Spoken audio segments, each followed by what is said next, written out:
Thanks to the support as a channel member, Thomas Page. Right, I'm going to do the intro quietly because I don't want the board to hear and realise what they've done.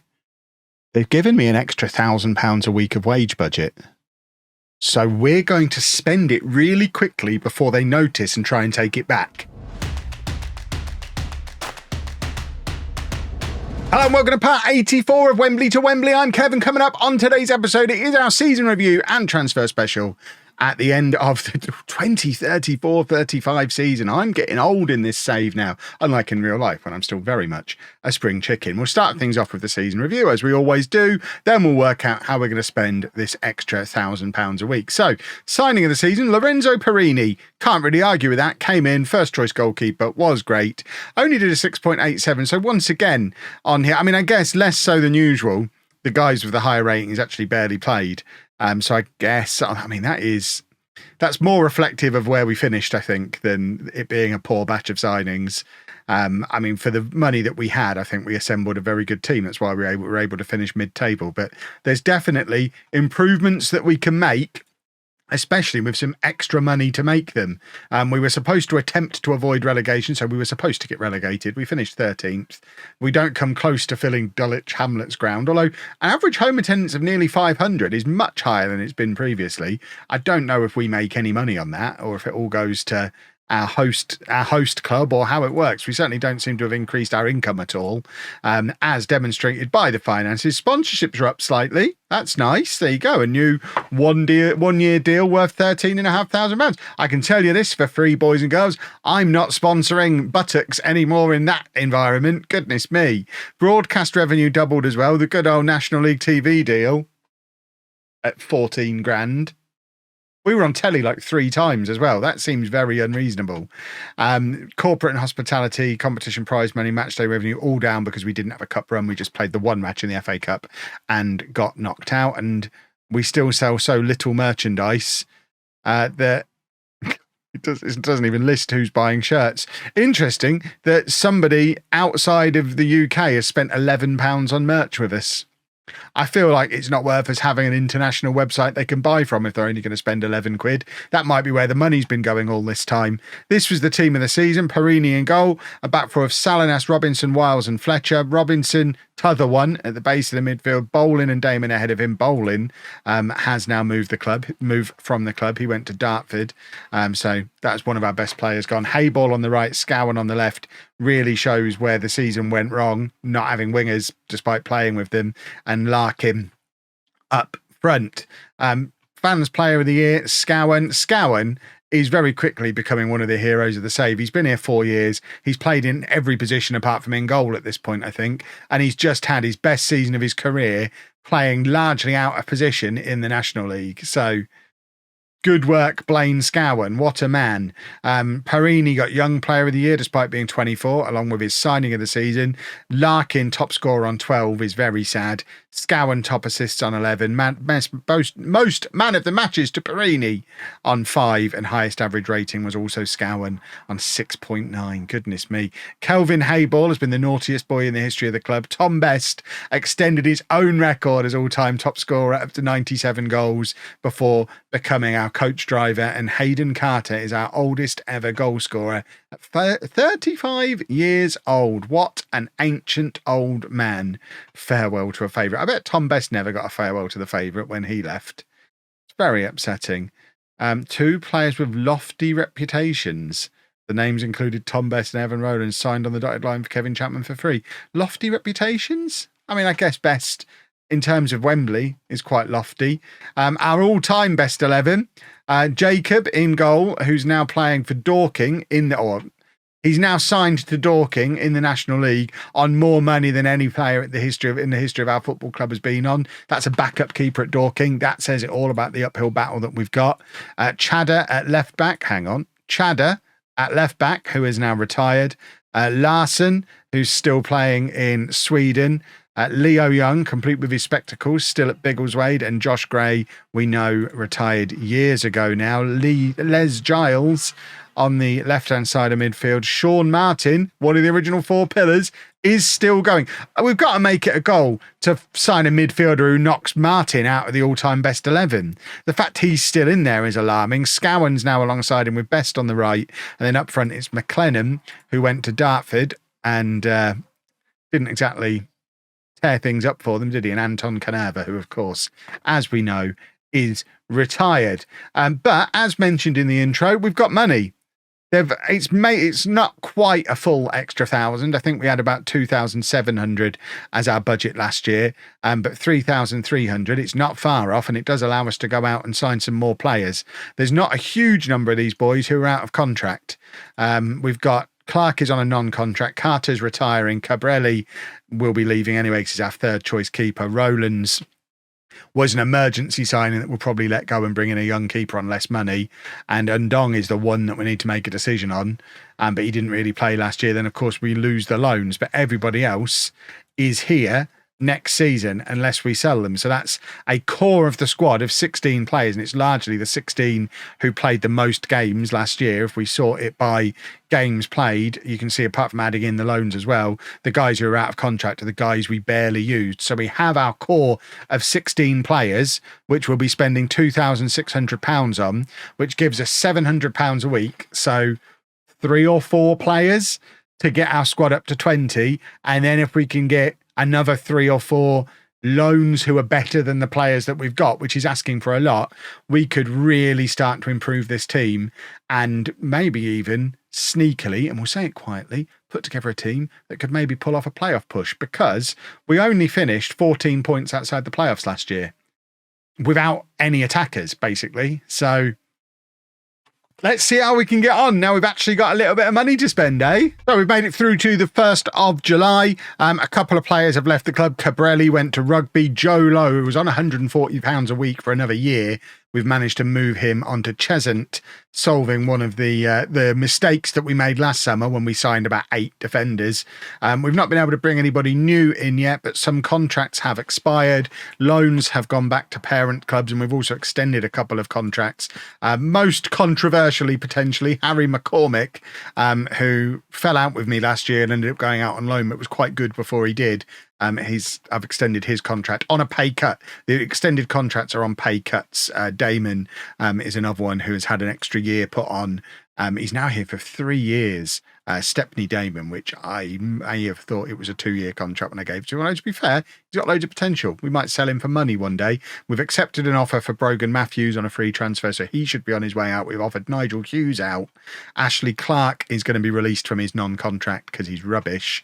All of which means we'll have a first team squad of, so we've got 18, 3 of them leaving, so 15 players. So we need to sign some now. It's free transfer day. Let's go and bring in 3 or 4 really good players that'll improve our first 11. If we look at what the game thinks our best 11 is at the moment, so that's what needs improving. And I would say immediately I'm looking at that thinking, well, obviously we need wingers because neither of them are wingers. Wingers and a striker. It's a story of last year. If we can sign 3 new players for these positions, move Scowen back into midfield, and then maybe bring in a really good centre-back, then I think we've got a good basis to build from before we go and grab loans. So let's go see what we can find, eh? For those of you wondering why we don't have loads of Premier League youngsters coming in every summer, like usually in non-league to legend and stuff like that, I offer them trials, they won't come in. So the sort of players that we can sign on a free when we're in the National League North and non-league to legend still won't even come to trial with me in the National League. So club reputation's quite the pickle. Well, nearly 2 weeks into July, we've managed to sell more players than we've signed. The one we've signed is pretty good. Keith Kelleher is an 18-year-old right winger, 3 stars of current ability, 5 stars of potential, comes in from Charlton, and is exactly the kind of profile of player I would love to be bringing in all summer. It's kind of the first one of this kind of signing we've been able to do in the entire save. He's going to be a star. We want more of these. He's unambitious. That's why he signed for us, I guess. We need more unambitious, talented teenagers. We have, however, got rid of Brogan Matthews. Elliot Hartman has gone out on loan for the year on a full salary. Seamus Bonis has gone to Workington. Nigel Hughes to Welling. So the squad has gotten smaller. Our wage spend has actually gone down. We've now got about £1,000 to spend a week on wages, but we're down to a squad of just 15 or 14 players. Hartman is done. We'll just move him out of there. So 14 players in our first team squad. We need to do another round of trials, I guess. Well, second batch of trialists, we were able to get a load more players in almost immediately. So I am a little bit worried we might have overpaid for them because we've gone way over budget to do it. I'm not even really sure how I've done that. It's accidental, an accidental over budgeting. We're gonna have to move some boys on. But we've got some decent players. Niall Scanlon is another one of that similar profile I was talking about before. Youngster who's come out of a bigger club, was at Millwall, had a couple of years on loan at Hampton and Richmond, and looks like he's got a decent amount of potential. And that's our winger for the other side. So we have wingers on each side. Just no one for in between them. Fujio Yoshihama is a centre-back who, again, same sort of profile, was at Millwall. I guess the guys who've been at Millwall don't have to move very far, though. He did go out to Bath for a couple of years, so he's played a full year in the National League. That earned him a move back into the Football League with Charlton, and he's now been released again.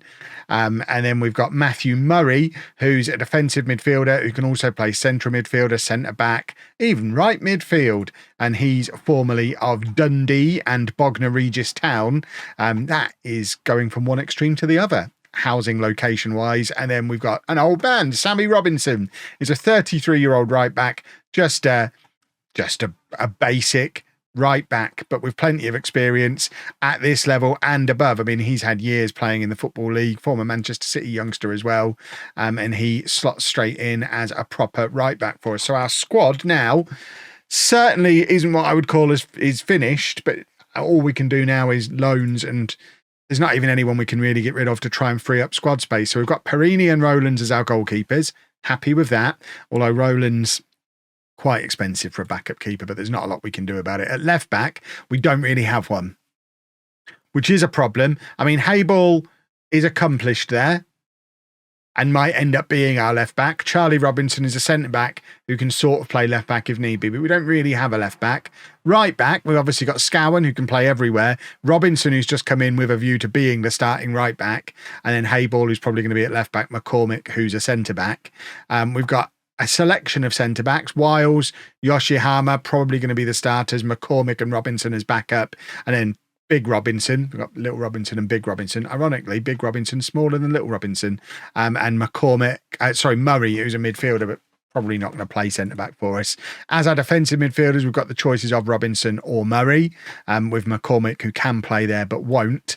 And then central midfield, we don't have many players who can do the centre mid on attack very well, so we might adjust that role. But just as central midfielders, we've got Stepney Damon, who's now here for 3 years, so we've got to make him good. I imagine Mazzala probably is the role for him. There you go, see? A wide player who can play centre mid, so I guess we adjust the midfield and maybe go to something like this. So if we have him as a Mazzala on attack and maybe a ball-winning midfielder alongside such a thing, do something like that. That might... We don't have many players who can do Mazzala either. Let's not worry about it. But we've got Damon, we've got Robinson, who of course is going to be at the base of midfield. Scowen, who can play anywhere. Young, who can play anywhere in this kind of area. Murray, who'll be competing there, and we probably need another midfield player. But then on the left, you've got Scanlon, so we shouldn't be having to play Scowen or Damon or Young out on the wing, at least as first choices this year. And on the right, we've got Kelleher, so we've definitely upgraded the wide areas, and we've got lots of backups who can kind of slot in there if needed, including Tom Best, who is now on the transfer list because obviously he's not good enough. But up front, we only have Larkin, who did play half of last season on the wing, so don't read too much into only 12 goals. He was good when he went up front, but his only backup is Tom Best. So obviously, as far as loans go, we need at least one striker who can compete with Larkin, ideally someone who can come in over the top of Larkin. We need another midfield player, and we need a left back.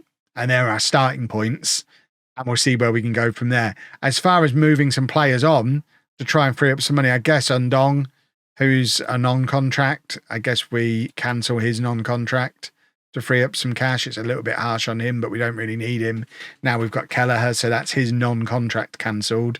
But we're still well over wage budget, and some of these new boys are quite expensive. So they need to come in and be good on that kind of money. Now it's time to look for loans. Oh, I don't want to alarm anybody, but we're putting together a decent squad here. We're actually getting some good loans. Liam Brown is a rotation option striker to compete with Larkin both up front and on the right-hand side. He's on loan from Yeovil until the end of the season. Never scored loads of goals in the past, but he's never played in one of my teams in the past. And with that kind of acceleration, he would cause problems the way I want us to be playing this season. Connor Edgar is a central midfielder who can also play further forward and out onto the left-hand side as well, so can provide some cover there, but really going to be your rotation option with Damon for the Mezzala role that we've just created in the system. Played 24 games for Walsall in League 2 last year. Admittedly, not very well, but you know what? He went on loan to Bognor Regis and was great the year before that. So hopefully big things from him. And then we have a left back as well. Inglian Towner Folks is a 19-year-old Greek under 21 international fullback who's also natural at wing back as well. So my kind of fullback who's capable of getting forward a bit. Played twice for QPR in the Championship last year. And with those guys in, we actually have some proper strength in depth in some of those key positions. So exciting stuff. The game at the moment thinks my best 11 is that, which, I mean, it's the new front three I wanted.